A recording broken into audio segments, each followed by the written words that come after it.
فِيهِمْ فَأَقَمْتَ لَهُمُ الصَّلَاةَ فَلْتَقُمْ طَائِفَةٌ مِّنْهُمْ مَعَكَ وَلْيَأْخُذُوا أَسْلِحَتَهُمْ فَإِذَا سَجَدُوا فَلْيَكُونُوا مِن وَرَائِكُمْ وَلْتَأْتِ طَائِفَةٌ أُخْرَىٰ لَمْ يُصَلُّوا فَلْيُصَلُّوا مَعَكَ وَلْيَأْخُذُوا حِذْرَهُمْ وَأَسْلِحَتَهُمْ۔ جب تم ان میں ہو اور ان کے لیے نماز کھڑی کرو تو چاہیے کہ ایک جماعت تمہارے ساتھ اپنے ہتھیار لیے کھڑی ہو، پھر جب یہ سجدہ کر چکے تو یہ ہٹ کر پیچھے آ جائے، اور دوسری جماعت جس نے نماز نہیں پڑھی وہ آ جائے تیرے ساتھ نماز ادا کرے۔ نماز کی ادائیگی اور اس کی فضیلت اور اس کی اہمیت، اس کا مضمون کئی مقامات پر گزر چکا۔ نماز ہر صورت میں پڑھنا ہے۔ اگر آدمی صحت و عافیت کے ساتھ ہے، مقیم ہے، مسافر نہیں ہے تو پوری نماز پڑھنا ہے۔ اگر مقیم ہے مگر صحت نہیں ہے، بیماری ہے تو بیٹھ کر کے پڑھے۔ اگر اس صورت میں نہیں پڑھ سکتا تو لیٹ کر کے پڑھے۔ اگر مقیم نہیں ہے، حالت سفر میں ہے تو قصر نماز ادا کرے۔ یہ ایک شکل بتائی جا رہی ہے۔ اگر میدان جنگ میں ہے، مقابلہ آرائی کا موڑ ہے، تو ایسی صورت میں نماز پڑھے جس کو صلاۃ الخوف کہا جاتا ہے۔ یہ نماز کس طرح ادا کرنی ہے؟ اللہ رب العالمین نے اتنا زبردست طریقہ بتایا ہے کہ عبادت کی وجہ سے دشمن غالب بھی نہ آ پائے، آپ غافل اور کمزور بھی نہ ہو، اور عبادت کی ادائیگی بھی ہو جائے۔ ایک طریقہ تو یہ ہے کہ جب دشمن آپ کے مقابل ہو، دونوں فوجیں آمنے سامنے ہو، یا ایسی پوزیشن ہو کہ بالکل مقابلے کی تیاریاں چل رہی ہیں۔ اب جب مقابلہ ہوتا ہے تو تمام کے تمام افراد مقابلے میں نہیں ہوتے ہیں، کچھ افراد یہ پوزیشن آتا ہے جیسے پہلے دور میں پیسوں کا ایک حصہ لڑتا تھا اور ایک حصہ پیچھے رہ جاتا، پھر وہ آگے جاتا تھا۔ اس کے مختلف طریقے تھے، سوار پیدل الگ الگ ہوا کرتے تھے۔ آج کے دور میں بھی جب مقابلہ آرائی ہوتی ہے تو پوری فوج ایک ساتھ میدان میں نہیں ہوتی ہے، پوری طاقت پیش ہوتی جاتی ہے، حکمت کے ساتھ الگ الگ طریقہ ہوتا ہے اس کا۔ تو ایسی صورت حال اگر ہے تو اس صورت میں ایک حصہ تو بالکل تیاری کے ساتھ کھڑا رہے میدان میں کہ جب جنگ چھڑے تو وہ مقابلہ شروع کر دیں، اور ایک حصہ جو ریزرو حصہ ہے وہ حصہ جا کر کے امام کے پیچھے نماز پڑھے۔ اس کی کئی شکلیں اللہ کے نبی صلی اللہ علیہ وسلم نے مختلف شکلوں میں پڑھائی۔ ایک شکل تو یہ کہ دشمن پر دباؤ بنانے کے لیے کہ بار بار ان کی تبدیلی ہو رہی ہے، مطلب ان کی تعداد بہت زیادہ ہے، تو ایک حصہ تو یہ ہے کہ ایک رکعت پڑھ کر کے وہ لوگ اٹھے اور وہ لوگ چلے جائیں، اور امام اللہ کے نبی صلی اللہ علیہ وسلم تیار کی شکلوں میں بیٹھے رہے۔ اس کے بعد دوسرے لوگ جب آئے تو ان کو ایک رکعت پڑھائے، اور اس کے بعد آپ نے پھر بیٹھ گئے۔ اب جب پہلی آئی تو اس کو آپ نے ایک رکعت پڑھائی، اور اس طریقے سے ان کی نماز پوری ہوئی۔ پھر بقیہ لوگوں نے پڑھی تو اللہ کے نبی کی 4 رکعت ہوئی اور لوگوں کو 2 رکعت ہوئی۔ تو جو ہٹ جاتے تھے وہ جا کر کے فوج کے بالکل سامنے رہتے تھے۔ ایک شکل یہ ہے۔ ایک شکل یہ کہ اللہ کے نبی صلی اللہ علیہ وسلم نے نماز پڑھائی اور اس کے بعد بقیہ نماز فوجیوں نے پوری کی، آدھے فوجیوں، اور اس کے بعد وہ جا کر کے میدان میں ڈٹ گئے، اور پھر بقیہ فوجیوں نے ایک رکعت اللہ کے نبی کے سامنے باجماعت پڑھی اور ایک رکعت اپنی پوری کی، اور اس طریقے سے انہوں نے پڑھی۔ ایک شکل یہ ہے کہ اگر میدان جنگ میں مقابلے کا موقع ہو جائے اور دونوں فوجیں آمنے سامنے ہیں اور مقابلہ آرائی شروع ہوا، تو ایسی صورت میں جب موقع نہیں ہے کہ آپ میدان جنگ سے ہٹ جائیں، تو سیرت میں ہم کو سبق ملتا ہے۔ خندق، غزوہ خندق کے موقع پر جو خندق تھی تو خندق کے مختلف مقامات سے مشرکین مکہ حملہ ہوا، اور ہر محاذ پر اللہ کے نبی صلی اللہ علیہ وسلم نے ٹکڑیاں طے رکھی تھی کہ یہاں سے حملے کا خدشہ ہے تو یہاں موجود رہے۔ تو ہوا یہ کہ ظہر عصر کی نماز کے وقت حملہ شروع ہوا، یعنی ظہر سے کچھ پہلے، اور عصر اور مغرب کی نماز تک کہ حملہ چلتا رہا۔ جب سورج غروب ہوا تو حملہ رکا۔ حضرت عمر رضی اللہ تعالیٰ عنہ اور آپ کے ساتھیوں نے بالکل طلوع غروب آفتاب کے قریب عصر اور مغرب کی نماز پڑھی، عصر اور ظہر کی۔ اللہ کے رسول صلی اللہ علیہ وسلم نے کہا کہ اللہ کے نبی ان کفار کی وجہ سے آج ہم نے اپنی نماز بالکل غروب کے قریب پڑھی. اللہ کے رسول صلی اللہ علیہ وسلم نے ارشاد فرمایا ہم نے تو ابھی بھی نہیں پڑھی. اللہ کے نبی صلی اللہ علیہ وسلم کی زبان سے ایک سخت جملہ جو عصر کی نماز کے ضائع ہونے پر آپ نے مشرکین کے لیے کہا تھا کہ اللہ ان کو پکڑ کر انہوں نے میری عصر کی نماز چھڑوا دیا. یہیں پر عقیدہ بھی سیدھا کر دی. ہمارے یہاں کچھ لوگ بیوقوف لوگ قوالوں کی گائے ہوئی قوالیوں کو دین بنا لیتے ہیں اور قوال جھوٹ بولتے ہیں. اور اسی کی بنیاد پر کوئی علماء جو تحقیق کا مزاج میں رہتا ہے وہ بیان کرتے ہیں کہ حضرت علی رضی اللہ تعالیٰ عنہ کے لیے ایک مرتبہ سورج دوبارہ آیا. نبی کے لیے نہیں آیا سورج. تبوک میں، غزوہ خندق میں نہ ابو بکر و عمر کے لیے، نہ عثمان و علی رضی اللہ تعالیٰ عنہ، سب میدان جنگ میں تھے، سب ڈٹے ہوئے تھے، کسی کے لیے سورج نہیں ہے. یہ اللہ رب العالمین کا نظام ہے. اللہ کے پابند جو ہے یہ چادر سورج یہ کسی کے لیے رکتے نہیں ہیں. نکلنا اور ڈوبنا یہ سب اللہ کے ذمہ ہے. اسی لیے حضرت ابراہیم علیہ السلام نے کہا تھا نمرود سے تو اگر ربوبیت کا دعویٰ کرتا ہے تو میرا رب سورج کو مشرق سے نکالتا ہے تو مغرب سے نکالے. اور غروب ہونے کے بعد جو نظام اللہ نے بنا دیا وہ اپنے مسخر پر تیر رہے ہیں اور کوئی ایک دوسرے کے اوپر سبقت نہیں لے جا سکتا، پکڑ نہیں سکتے رات اور دن. اللہ نے جو نظام بنایا ہے تو یہ جھوٹی باتیں ہیں. اللہ کے نبی کے لیے نہیں ہوا، تمام صحابہ تھے. اگر حضرت علی رضی اللہ عنہ کے لیے نکلنا تھا تو تبوک میں کیوں نہیں کیا اس نے ایسا؟ وہاں تو ہوا غزوہ خندق کے موقع پر. تو اس وقت جب مقابلہ شروع ہے تو اس وقت پھر نماز بعد میں پڑھی جاتی ہے جب سکون مل جائے. تو اس کی الگ الگ شکلیں اللہ رب العالمین نے بیان فرمائی. دیکھیے اس میں خاص چیز جو اللہ نے صورت حال پوری بنا دی. پھر جب یہ سجدہ کر کے ہٹے تو تمہارے پیچھے آ جائے تو دوسری جماعت جس نے نماز نہیں پڑھی وہ آ جائے اور تیرے ساتھ نماز ادا کرے. کب؟ جب بالکل مقابلہ کبھی بھی شروع ہو سکتا ہے. ایسی صورت دوران مقابلہ نہیں، جب مقابلہ شروع ہو جائے. اور اس کے بعد کیا ارشاد فرمایا؟ اپنے ہتھیار لیے رہے، تیرے ساتھ اپنا بچاؤ اور اپنا ہتھیار لیے رہے. کافر چاہتے ہیں وَلْيَأْخُذُوا حِذْرَهُمْ وَأَسْلِحَتَهُمْ وَدَّ الَّذِينَ كَفَرُوا لَا تَغْفِلُونَ عَنْ أَسْلِحَتِكُمْ وَأَمْتِعَتِكُمْ وَيَمِيلُونَ عَلَيْكُمْ مَيْلَةً وَاحِدَةً. کافر چاہتے ہیں کہ کسی طرح تم اپنے ہتھیار سے اور اپنے سامان سے بے خبر ہو جاؤ تو وہ تم پر اچانک ہوا بول میں مقابلے کے موقع پر کبھی اپنے وہ ہتھیار جن سے تم مقابلے میں ہو اس کو ایک طرف رکھ کر کے تمہارے پاس کچھ نہیں ہے، سامنے والی فوج کو کبھی نہیں معلوم ہونا چاہیے. تم کو ہمیشہ چوکنا رہنا چاہیے، ہمیشہ کسی بھی سطح کا مقابلہ ہو. یہ اصول اللہ تعالیٰ نے دے دیا، ہم کو ضابطہ دے دیا ہے.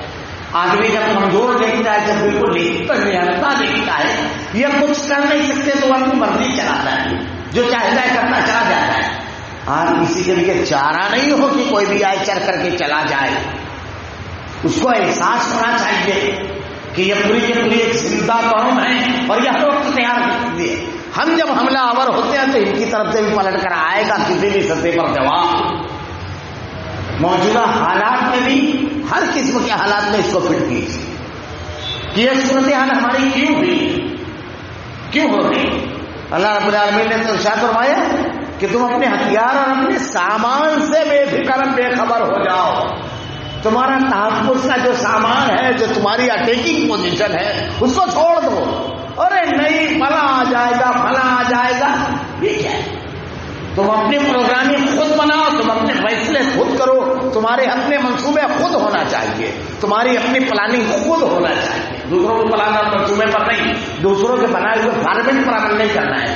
دوسرے تمہارے لیے ایجنڈا نہ بنائیں، تم اپنا ایجنڈا خود طے کرو. اللہ نے ارشاد فرمایا ہاں وَلَا جُنَاحَ عَلَيْكُمْ إِن كَانَ بِكُمْ عَزْمٌ مِّن مَطَرٍ أَوْ كُنتُم مَرْضَىٰ أَن تَضَعُوا أَسْلِحَتَكُمْ وَخُذُوا حِذْرَكُمْ إِنَّ اللَّهَ أَعَدَّ لِلْكَافِرِينَ عَذَابًا مُّهِينًا. ہاں اپنے ہتھیار اتار رکھنے میں اس وقت تم پر گناہ نہیں جب تمہیں تکلیف ہے. اس کی وجہ سے، ان ہتھیاروں کی وجہ سے، مقابلے کے اس سامان سے تو الگ رکھ دو. اس کو سہولت ہے، 24 گھنٹہ لاگے نہیں رہنا ہے. اللہ نے ارشاد فرمایا وجہ بارش یا سبب بیماری کے ہو جانے کے اور اپنے بچاؤ کی چیزیں ساتھ لیے رہو. یہ اسباب بیان کیے گئے. بوجھ ہے، بیماری ہے، بارش ہے، عذر ہے دنوں کے وقت. کوئی اور چیز آ گئی، عذر آ گیا، مقابلے کی پوزیشن نہیں ہے تو اس وقت. لیکن کیا کہا؟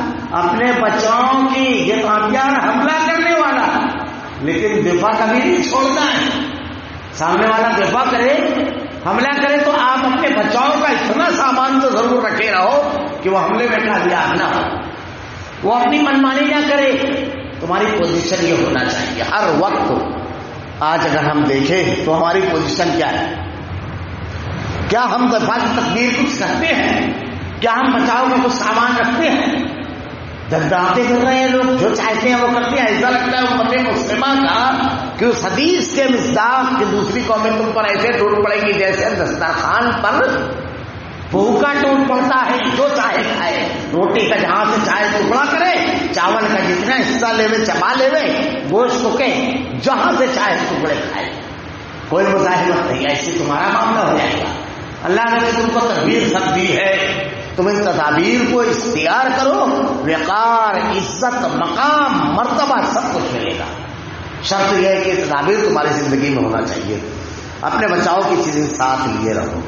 اب یہ دیکھیے ساری قوت کس کے ہاتھ میں؟ اللہ رب العالمین کی. آپ نے اپنا کام کیا. اب دیکھیے اللہ تعالیٰ اہل ایمان کو کتنی بڑی تسلی دے رہا ہے. یقیناً اللہ تعالیٰ نے منکروں کے لیے ذلت کی مار تیار کر رکھی ہے. جب تم اپنا کام کرو گے تو اللہ رب العالمین نے تم کو ایک وعدہ کیا ہے، تاریخ اڑا کر دے گی. یہی غزوہ تبوک اتنی مخصوص اور اتنی سخت صورتحال کہ اگر آپ قرآن پڑھیں گے تو اللہ تعالیٰ کہتا ہے وَإِذَاغَتِ الْأَبْصَارُ وَبَلَغَتِ الْقُلُوبُ الْحَنَاجِرَ وَتَظُنُّونَ بِاللَّهِ الظُّنُونَ. دل حلق میں آ کر اٹک گئے اور تم اللہ کے بارے میں طرح طرح کا گمان کرنے لگے. باہر اتنا بڑا لشکر جرار کھڑا تھا کہ مدینے کی پوری آبادی اتنی بڑی نہیں. اطراف کے سارے قبائل، مکہ، مشرکین مکہ پورے، یہود، اندر سے یہودیوں نے بغاوت کی، منافقین الگ حوصلے توڑ رہے ہیں. اور یہ کیسے مقابلہ کرو گے؟ کتنا بڑا لشکر ہے. اندر بیوی بچوں کی حفاظت تم کرو گے کہ کوئی اور کرے گا؟ ایک قلعے کی گھڑی میں یا کوئی ان کی حفاظت کا سامان نہیں ہے. کیسی بات کرتے ہو تم؟ کون سی عقل کی بات ہے کہ حوصلے توڑ رہے ہیں؟ اتنے سخت مرحلے پر اللہ کے نبی اور صحابہ کرام جو مسائل تھے، خندق کھودی، رکاوٹ کھڑی کر دی. مشرکین مکہ آئے تھے. مکہ اور ان کے اطراف کے علاقے میں جنگ کا یہ طریقہ تھا کہ دونوں وجہ دو بدو آتی تھی سامنے، اور جنگ کا آغاز ہوتا تو ادھر کا ایک سورما نکلتا، ادھر کا ایک جوان مرد اور سورما نکلتا. پہلے یہ جنگیں ہوتی پھر اس کے بعد شروع ہوتی باقاعدہ جنگ. اب ان لوگ ایسے ہی آتے ہیں، اتنا بڑا لشکر لے کر گئے، بس گھڑی گھنٹہ 2 گھنٹہ 4 گھنٹہ دن 2 دن ختم. مسلمانوں کا خاتمہ سفایا. ایک ایک آدمی اگر مدینہ کا رہے تو اس پر 4 آدمی رہیں گے، بچے اور عورتوں پر. کیسے مقابلہ کریں؟ یہ پورا منصوبہ لے کر آئے. ان کو ٹھہرنا تو نہیں تھا، فتح کرنا تھا، معاملہ ختم کرنا تھا. تو بس تھوڑا بہت سامان لیا اور آ گئے. اب جب یہاں خندق دیکھی تو ان کے پروگرام میں تو یہ تھے ہی نہیں، ان کے منصوبے میں تھے ہی نہیں کہ اتنے دن پڑاؤ ڈالنا پڑے گا، سردی رہے گی، کھانا اتنا لگے گا، 1 فوجی 2 فوجی تو تھا نہیں. سمجھے آپ؟ تمہاری پروگرامنگ ایسی ہونا چاہیے کہ سامنے والے کے دماغ 14 طبق ہے اس میں اگائے. یہ تو میرے پروگرام میں نہیں تھا جو اس نے رکھا ہے. کمزوری کے باوجود یہ سیرت پڑھیے، قرآن اللہ کا پڑھیے. اللہ نے یہ دیا ہے. تمہاری پروگرامنگ اس کے سارے منصوبے اس کے اوپر ہے. باقی یہ زبردست سردی کا موسم، پریشان ہے وہ، کھلے میں پوری فوج پڑی ہوئی. یہاں پشت پر مدینہ ہے، اپنے گھروں کو جانے کی اجازت مانگتے ہیں. صحابہ اللہ کے نبی دے رہے ہیں. کتنا عجیب منظرنامہ ہے. پہلا منظرنامہ دیکھو تو سب ختم، اور دوسرا منظرنامہ دیکھو تو اللہ رب العالمین نے ایسا خیال دل میں ڈالا. اب اللہ کی مدد کیسی آئی؟ آندھی بھیجی اللہ نے، سردی کو شدید کر دیا. یہ اللہ کے لشکری ہے. جب تم اللہ رب العالمین کے بتائے گئے احکامات پر عمل کرو گے تو رب کیا کہتا ہے؟ اللہ تعالیٰ نے منکروں کے لیے ذلت کی مار تیار کر رکھی ہے. ذلت کی مار ہے ان کے لیے، مگر ہمیں اپنا کردار ادا کرنا ہے. درگاہ میں بھی اللہ نے جو راستہ بنایا تو سبق دیا کہ یوں ہی نہیں بس موسیٰ کلیم کھڑے ہوئے اور راستہ نہ، اللہ نے کہا پہلے لاٹھی مارو، تم کو ایک کام کرنا ہے، راستہ بتانا میرا کام، راستہ دینا میرا کام، تم اپنا کام کرو، تم اپنا کام مت چھوڑو۔ اللہ کے نبی پوری فوج کو لے کر کے غزوہ بدر میں پہنچے تو کہتے ہیں اللہ یہ ہے میری کل جمع پونجی۔ اب ہاتھ اٹھایا، ہم صرف ہاتھ اٹھا رہے ہیں، ہاتھ اٹھانا بہت ضروری ہے، بہت ضروری ہے، لیکن اپنے جو وسائل اللہ نے دیے ہیں ان وسائل کے ساتھ کم سے کم تم میدان میں کھڑے رہو۔ اللہ تعالیٰ نے لا یکلف اللہ نفسا الا وسعها، اللہ تعالیٰ کسی نفس کو اس کی طاقت کے باہر بوجھ نہیں ڈالتا ہے۔ گراؤنڈ ریالٹی ہے اسلام، آپ کی جتنی صلاحیت ہے، جتنی طاقت ہے، اتنا ہی آپ کے سوال و جواب ہوگا، لیکن اگر آپ نے اپنے گراؤنڈ ریالٹی کو برقرار نہیں رکھا، اپنے جو حدود و عرفہ ہے اس کے اندر آپ اسلام اور اسلام کی بقا کے لیے آپ نے کوششیں نہیں کی، اسلام کو ختم کرنے والی جماعتوں کے خلاف آپ کی جو تدابیر اور آپ کی جو صلاحیتیں اس کا آپ نے استعمال نہیں کیا، تو پھر آپ جواب دہ ہیں۔ اور اللہ کی مدد ان کے لیے اللہ تعالیٰ نے تو قرآن میں کہا کہ بین اللہ لم یکن مغیرا نعمتا انعمها علی قوم حتی یغیروا ما بانفسہم، اللہ کی یہ نہیں ہے سنت، اللہ ایسا نہیں ہے کسی نعمت کو دینے کے بعد اس کو چھین لے،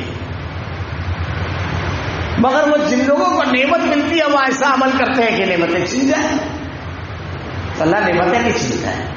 کم من فئۃ قلیلۃ غلبت فئۃ کثیرۃ باذن اللہ، 12 ایسا ہوا اللہ نے قلیل چھوٹی جماعت کو ایک بڑے گروہ پر غلبہ کیا، 12 کہ اللہ کی سنت ہے۔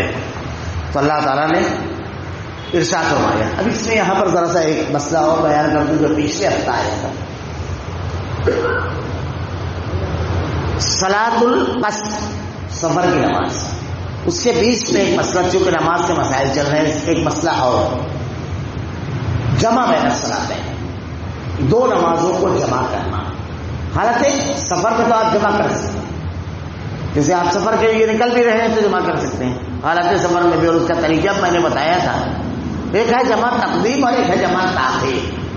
جمع تقدیم کہتے ہیں کہ ظہر کے وقت عصر کی نماز پڑھ لینا، تھوڑا سا ظہر کو پیچھے لے جانا اور عصر کو پڑھ لینا، اور جمع تاخیر کہتے ہیں عصر کے وقت ظہر کی نماز پڑھنا۔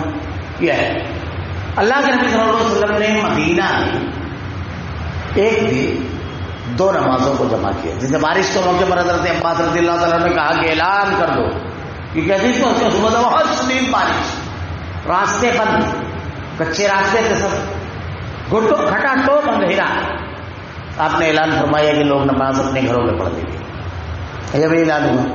ایسی صورت میں جمع بین الصلاتین کے لیے، مگر ایک چیز یہ کہ اللہ کے نبی صلی اللہ علیہ وسلم نے ایک نماز پڑھی، نہ خوف تھا، نہ سفر تھا، نہ بارش، کچھ بالکل نارمل حالات میں آپ نے 2 نمازوں کو جمع کیا۔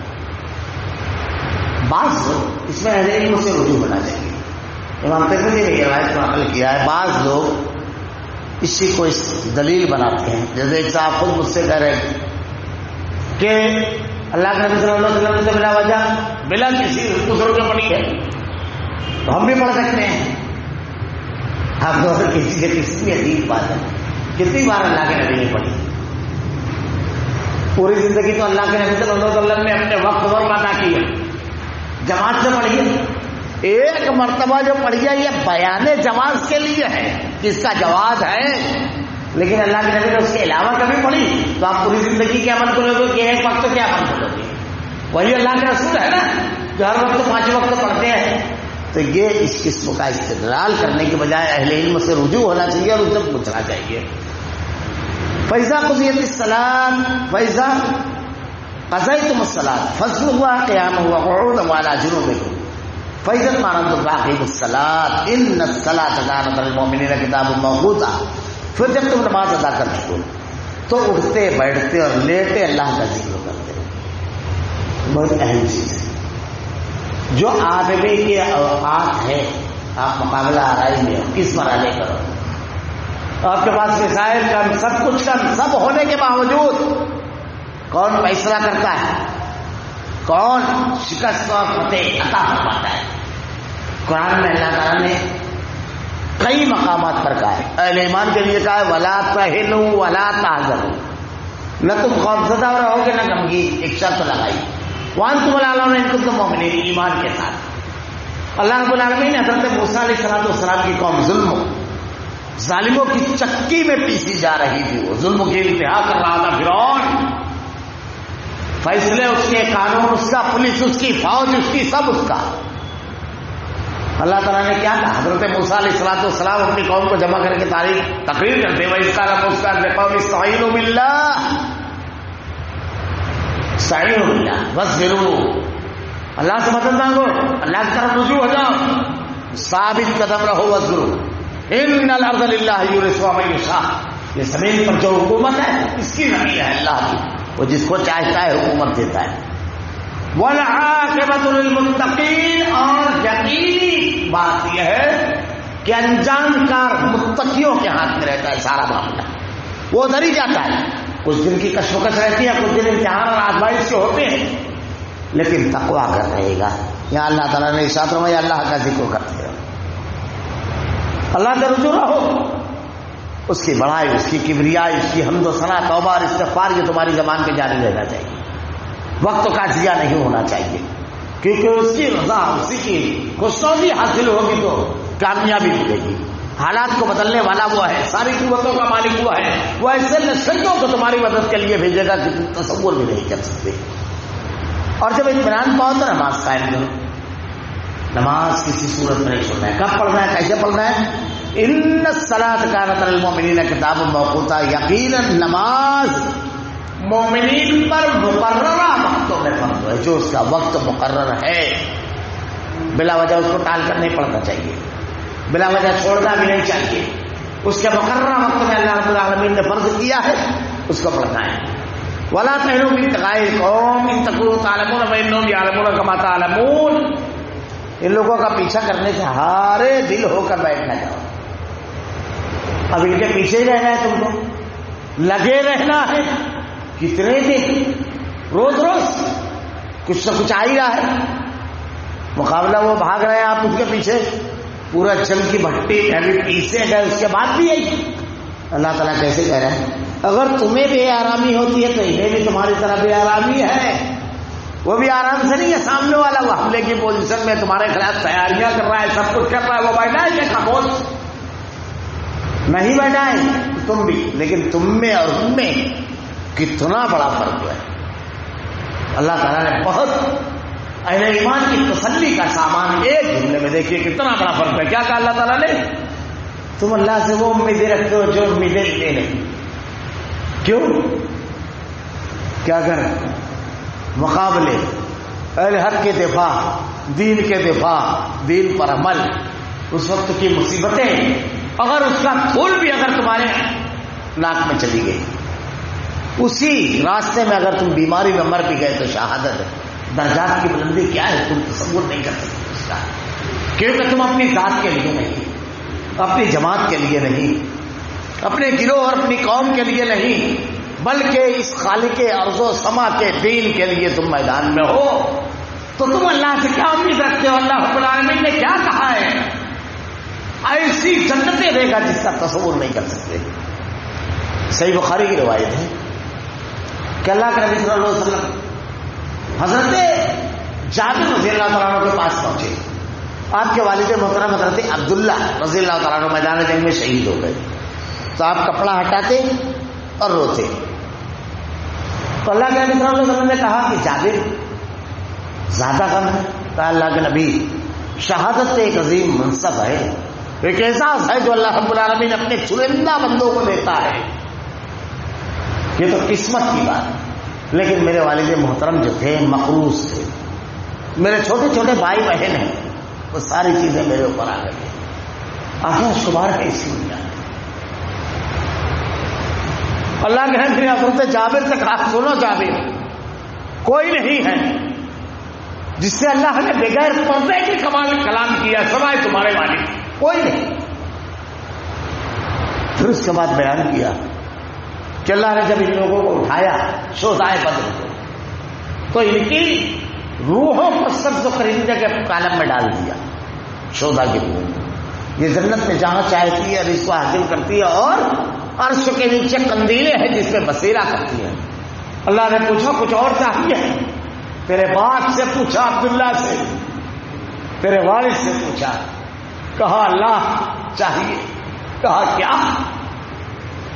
کہا اللہ ایسی نعمتیں تو نے دی ہے، ایک مرتبہ اور زندگی میں رب العالمین تیرے راستے میں لڑتا ہوا جا میں شہادت پہنچ کروں۔ اللہ نے ارشاد فرمایا یہ میری سنت ہے، میں ایک مرتبہ بھیجنے کے بعد دوبارہ نہیں بھیجتا۔ اللہ نے ارشاد فرمایا وَمِن وَرَائِهِمْ بَرْزَخٌ إِلَىٰ يَوْمِ يُبْعَثُونَ، ہم نے عالم برزخ یعنی موت سے قیامت تک کا جو عالم ہے اس کو کہتے ہیں عالم برزخ، اس کے اور دنیا کے بیچ میں ایک آڑ رکھا ہے پردہ جس کو کوئی پار نہیں کر سکتا۔ یہیں پر عقیدہ سیدھا کر لیجیے۔ ہمارے یہاں بھی شب برات آ رہی ہے، مردوں کو گھر بلاتے ہیں، قرآن و حدیث کے خلاف ہے۔ اللہ نے آڑ بنایا اور اللہ تعالیٰ کہتا ہے یہ میری سنت ہے۔ کس سے کہہ رہا ہے؟ کائنات کے امام صادق و مصدوق محمد رسول اللہ کی زبان اقدس سے وہ جملہ ہے کہ تیرے بات کے سوا کسی سے بے پردہ بات نہیں کی رب نے، اس صحابی سے اللہ تعالیٰ کہہ رہا ہے۔ عام لوگوں کے بارے میں ہم پتہ نہیں چلتا، لوگ قبرستان جاتے ہیں، مردہ گھر آتا ہے، ملاقات ہوتی ہے کہ نہیں معلوم، عجیب و غریب مقدمہ۔ یہ دین ہے، دین اس میں اپنی مرضی نہیں چلتی ہے، رب کے نازل کردہ احکامات کے مطابق جو بات رہے گی بس وہی درست رہے گی، دنیا کچھ کہہ لے گی۔ خیر تو کہا یہ میری سنت ہے۔ اس کے بعد حضرت جابر عبداللہ کہتے ہیں کہ اللہ تو نے جو انعامات دیے ہے رب العالمین، ہمارے وہ بھائی جو پیچھے رہ گئے ہیں ہمارے حال کی خبر دے، ہم کو نہیں معلوم پڑتی یہ بات۔ اللہ رب العالمین نے اللہ کے نبی صلی اللہ علیہ وسلم کو بتایا، اور اللہ کے نبی صلی اللہ علیہ وسلم یعنی فرشتے کے ذریعے اور اللہ کے نبی نے ہمیں بتایا کہ ہمارے بھائیوں کو یہ خبر دے۔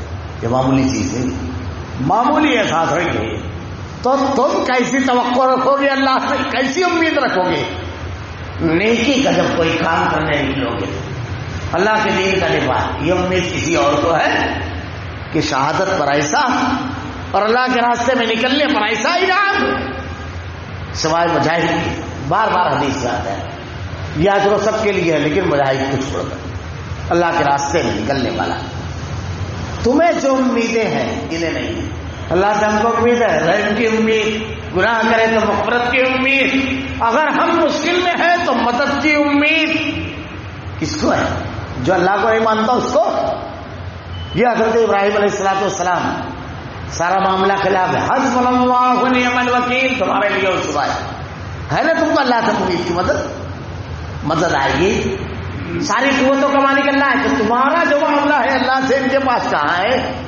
احد کی جنگ کے بعد اللہ کے نبی زندان مبارک شہید ہوئے تھے اس جنگ میں، تو آپ صحابہ کرام کے ساتھ ایک ٹیلا نما جیسے حصہ تھا، اس کے تھوڑا سا گھیراؤ ٹائپ تھا، وہاں آپ صحابہ کے ساتھ پہنچے تاکہ محفوظ رہے۔ صحابہ آپ کے ساتھ تھے، حضرت ابوبکر رضی اللہ عنہ اور دیگر چھوٹے ہی، زیادہ نہیں، اور وہ بے نتیجہ جنگ تھی۔ بدر میں 70 مشرکین مکہ مارے گئے، 70 گرفتار ہوئے، لیکن احد میں تلک الایام نداولھا بین الناس 70 صحابہ شہید ہوئے، گرفتار کوئی نہیں ہوا۔ حضرت امیر حمزہ شہید ہوئے اسی جنگ میں، آپ کے چچا انتہائی شہید، بڑی اللہ کے رسول صلی اللہ علیہ وسلم زخمی ہوئے، اور ایک موڑ تو ایسا ہے کہ صرف 2 صحابہ آپ کے ساتھ تھے۔ اسی غزوے میں حضرت سعد بن ابی وقاص رضی اللہ تعالیٰ عنہ، ایسی جنگ اللہ کے نبی کے لیے لڑی حضرت طلحہ نے کہ آپ نے وہ جملہ کہا کہ اس زمین کی پیٹھ پر اور اس آسمان کے نیچے کسی کے بارے میں وہ جملہ نہیں ہے۔ آپ نے کہا سعد تجھ پر میرے ماں باپ قربان، اللہ اکبر۔ یہ حضرت سعد کی فضیلت ہے، اللہ کے نبی نے ارشاد فرمایا۔ حضرت طلحہ آج سل ہو گیا، انگلیاں کٹ گئی، آپ نے سی کی آواز نکالی، اللہ کے نبی نے کہا اگر تم یا اللہ کہتے تو فرشتے اچک لیتے تم کو۔ یہی غزوہ ہے جس میں حضرت حنظلہ رضی اللہ تعالیٰ غسل کرنے کے لیے بیٹھے، چھٹے صبح شادی ہوئی تھی، خبر آئی غسل کرنے بیٹھے، تھوڑا پانی ڈالا بدن پر، اور مدینہ میں کسی نے آواز لگائی کہ لوگوں اللہ کے نبی صلی اللہ علیہ وسلم شہید ہو گئے۔ اور میدان جنگ کی صورتحال بڑی مخدوش ہے، مسلمانوں کو کفار مار رہے ہیں. یہ جملہ سنا، غیرت ایمانی نے گوارا نہیں کیا، کچھ نہیں کیا، ویسے اٹھے، تلوار اٹھائی، میدان جنگ میں پہنچے اور شہید ہو گئے. صحابہ جب ان کے پاس گئے تو پانی کے قطرات ٹپک رہے تھے. اللہ کے نبی نے ارشاد فرمایا، جا کر کے تھوڑا سا چہرہ گھما دیا آپ نے. لوگوں نے پوچھا اللہ کے رسول، اللہ کے نبی نے ارشاد فرمایا ملائکہ اس کو غسل دے رہے ہیں اور حوریں دھکل رہی ہیں ان کے لیے سبقت لے جانے کے لیے، اسی لیے میں چہرہ تھوڑا سا گھما لیا. وسائل الملائکہ کہا جاتا ہے حضرت حنظلہ رضی اللہ تعالیٰ عنہ. تم کو جو امیدیں ہیں اللہ سے، اگر کچھ قربانی دی ہے، کچھ اللہ نے آپ کی قربانی کو قبول کیا ہے، جو آپ نے کوششیں کی تو کافروں کو ہے، نیکیوں کی نہیں. تو اسی میں اللہ کے نبی صلی اللہ علیہ وسلم اور صحابہ کھڑے ہوئے تھے. ابو سفیان جو مشرکین مکہ کے لشکر کا سپہ سالار، یہ کہتا ہے کہ لوگوں تم میں اللہ کے نبی ہیں، محمد صلی اللہ علیہ وسلم نبی تو مانتے نہیں تھے وہ لوگ. اللہ کے نبی نے کہا خاموش ہو. پھر کہا ابو بکر ہے، اللہ کے نبی نے کہا خاموش ہو.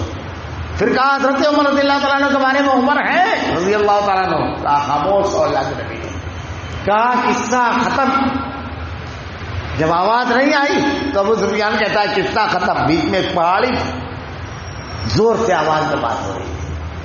کہا نبی بھی نہیں رہے، ان کے دست و بازو بھی ختم. جب نبی کے بارے میں یہ جملہ کہا تو حضرت عمر رضی اللہ تعالیٰ نے کہا سن، ابو سفیان اللہ کے رسول بھی ہیں اور خیریت سے ابو بکر بھی، اور میں تو عمر بول رہا ہوں. تو وہ کہتا ہے کہ ہمارے لشکر نے جو خبر اڑائی تھی میں اس کی بنسبت تمہاری بات پر یقین کرتا ہوں، کیونکہ وہ لوگ خبر اڑائے تھے اللہ کے نبی شہید ہوئے، میں تمہاری بات سچی مانتا ہوں. پھر اس کے بعد وہ کہتا ہے حبل، ہمارے لیے حبل ہے، تمہارے لیے کچھ نہیں. اللہ کے نبی نے کہا جواب دو. نعرہ بازی کرنے والے کیا ایسے نعرے لگاتے ہیں؟ اللہ کے نبی نے کیا نعرہ لگوایا ہے دیکھو. کہا کیا جواب دیں؟ کہا کہو اللہ مولانا ولا مولا لکم، اللہ ہمارا مولا ہے، تمہارا کوئی مولا نہیں، کیونکہ اللہ کے علاوہ کوئی مولا ہے ہی نہیں، تو تم تو ہو ہی نہیں. تمہارے لیے ہمارے لیے عزا ہے. اس نے کہا تو یہ جو ہوا اللہ کی بڑائی اور کبریائی بیان کی. اللہ کے نبی صلی اللہ علیہ وسلم نے صحابہ کرام سے بیان کروائی. تو تم کو جو اللہ سے امید ہے اس کو ہے.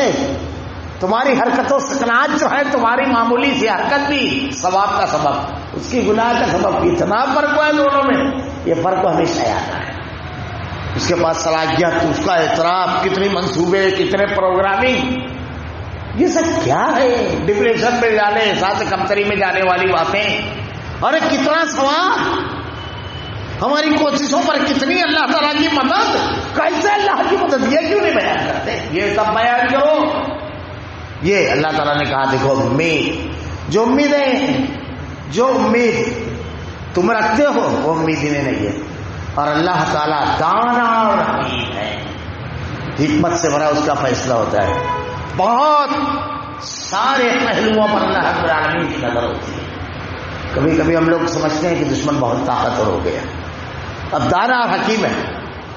واقعہ ہمیشہ آپ نے سنا ہے، آپ کو اچھی طرح یاد ہوگا. مسجد میں اشارہ کرو، اللہ کی کتنا دانا اور حکیم ہے. بنی اسرائیل جو تھے برسوں سے غلامی، نسلوں کی، تو غلامی جب آتی ہے تو اس کے ساتھ سائیکل ہوتی، تھوڑی سی نفسیات بگڑتی ہے. جب کوئی قوم مقابلے کے لائق نہ رہا اور کوئی قوم اس کے اوپر لاد دی جائے یا کوئی قوم اس کے اوپر انتہائی ظلم کرے تو وہ نفسیات جو بنتی ہے، ایک بڑی تعداد کی، سب کی نہیں، اہل ایمان کی نہیں، کہ مقابلہ نہیں کرتے ہیں، شکوے کی زبان ہے، اپنی کمزوری سے وہ بیان کرتے ہیں.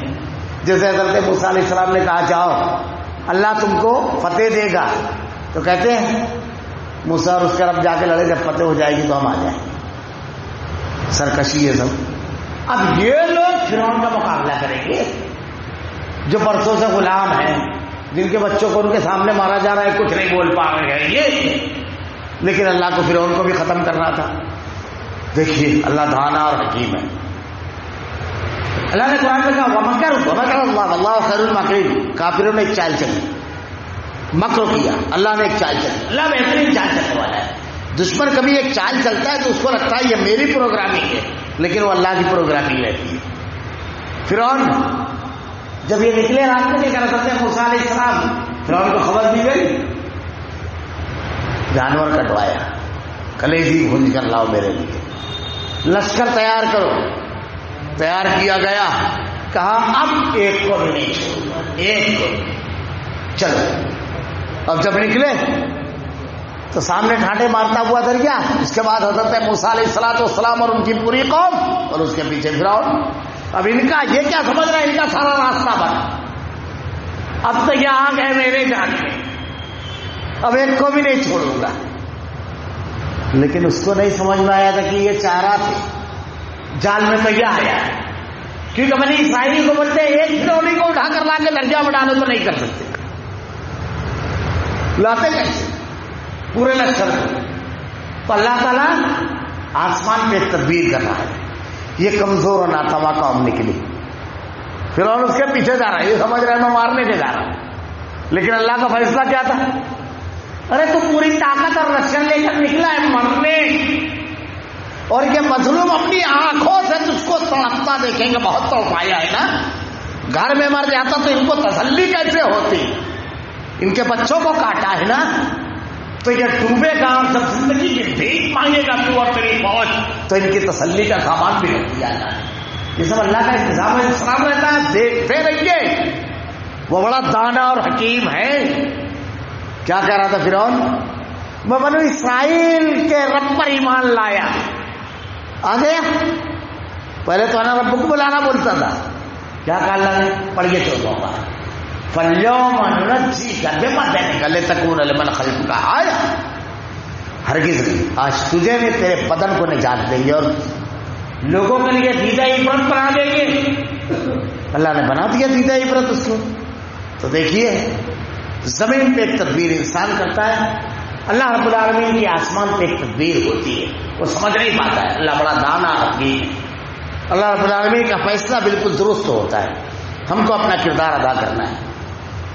اِنَّا أَنزَلْنَا إِلَيْكَ الْكِتَابَ لِتَحْكُمَ بَيْنَ النَّاسِ بِمَا أَرَاكَ اللَّهُ وَلَا تَكُن لِّلْخَائِنِينَ خَصِيمًا.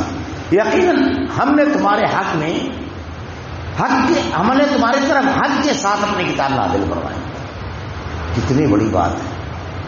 اللہ تعالیٰ خود کہہ رہا ہے اس کتاب کے بارے میں, یہ حق کے ساتھ, یہ حق ہے, یہ حق ہے, یہ حق ہے. سب چلاتے ہیں نا, اللہ کہہ رہا ہے. سب بات چھوڑ, یہ رب نے کہا, تیری کتاب کے بارے میں اللہ نے کہا یہ حق ہے, رسول نے کہا, بات ختم. یہ ہے اس کی دلیل, تاکہ تم لوگوں میں اس چیز کے مطابق فیصلہ کرو. کیوں؟ صرف تلاوت کرنے کے لیے؟ تلاوت کا بہت ثواب ہے. صرف گھر میں سجا کر رکھنے کے لیے نہ, عمل بھی کرنا ہے تلاوت کے ساتھ ساتھ, اس کے مطابق فیصلہ کرنا ہے. اب ہمارے یہ پنچایتیں, ہمارے یہاں آپس میں جھگڑے اور نزاعات, ہمارے یہاں کے مالی امور, ہمارے یہاں کے کس کو ٹیچر لگانا ہے یہ فیصلہ مینجمنٹ رشوت دے کے کرتا ہے. صلاحیت رہی قرآن لائے. ہمارے یہاں ڈاکٹر علاج کر رہا ہے, قرآن کو چھوڑ کر کمیشن دے کر کے. اب دیکھتے جائیے سب کہاں ہے, اس کے مطابق فیصلہ کرنا ہے کہ آپ کو کیا کرنا ہے, کس کو کیا کرنا ہے, یہ کتاب بتائے گی. اس کے مطابق فیصلہ کرنا ہے. نزاعات جھگڑے میں بھی اس کے مطابق فیصلہ کرنا ہے, اختلاف لے جس سے تم کو شناخت ہے. اور خیانت کرنے والوں کے حمایتی نہ بنو. خائن کون ہے؟ خیانت کرنے والا. امانت دی جائے اس پر کمی زیادتی کر دے, یہی ہے نا خیانت, اس پر کم کر دے. اللہ نے امانت دی دین, اس میں کمی کرنا, اس کو نکال دینا اپنی زندگیوں سے, نہیں رکھنا, یہی ہے خیانت. اس کے پس منظر میں ایک زبردست واقعہ ہے, پوری چیزیں اس میں سمجھ میں آ جائے گی. تحقیق کے ساتھ لوگوں کا تسلیہ, جھگڑا, اختلاف کیسے ختم کیا جائے اور کیسے آدمی چوک جاتا ہے. انشاءاللہ یہ مفصل بحث پوری ایک ساتھ ہے. عبیرک نامی ایک شخص ہوگی, میں انشاءاللہ آئندہ آپ کا بتاؤں گا. اللہ تعالیٰ سے بخشش مانگو, استغفر اللہ, ان اللہ تعالیٰ غفور رحیم, بے شک اللہ تعالیٰ بخشنے والا اور مہربانی کرنے والا ہے. بخشش طلب کرنا، توبہ اور استغفار، اس کو عادت اور معمول بنا دینا. اللہ نے کہا ہے کہ وہ رب العالمین بہت معاف کرنے والا، بڑا بخشنے والا ہے، اس لیے اس کی مہربانی اور اس کے رحم کی طرف اپنے آپ کو جھکا لیں. یہ اللہ نے خود کہا ہے، بہت اہم چیز ہے. اللہ رب العالمین سے دعا ہے کہ رب العالمین زندگی کے تمام معاملات میں تیری نازل کردہ ہدایت کے مطابق عمل کرنے کی، اس کے مطابق فیصلہ کرنے کی توفیق دے رب العالمین. الہ العالمین، ہم تیرے کمزور بندے ہیں رب العالمین. ہدایت دینے کے بعد ہمارے قلوب کو اس پر جما دے. تو ہدایت دینے والا ہے، تو قلب کو اس پر جمانے والا ہے رب العالمین. بڑے مخصوص حالات سے ہم گزر رہے ہیں رب العالمین. رحم فرما، کرم فرما، صحیح فیصلہ کرنے کی ہمیں توفیق دے رب العالمین.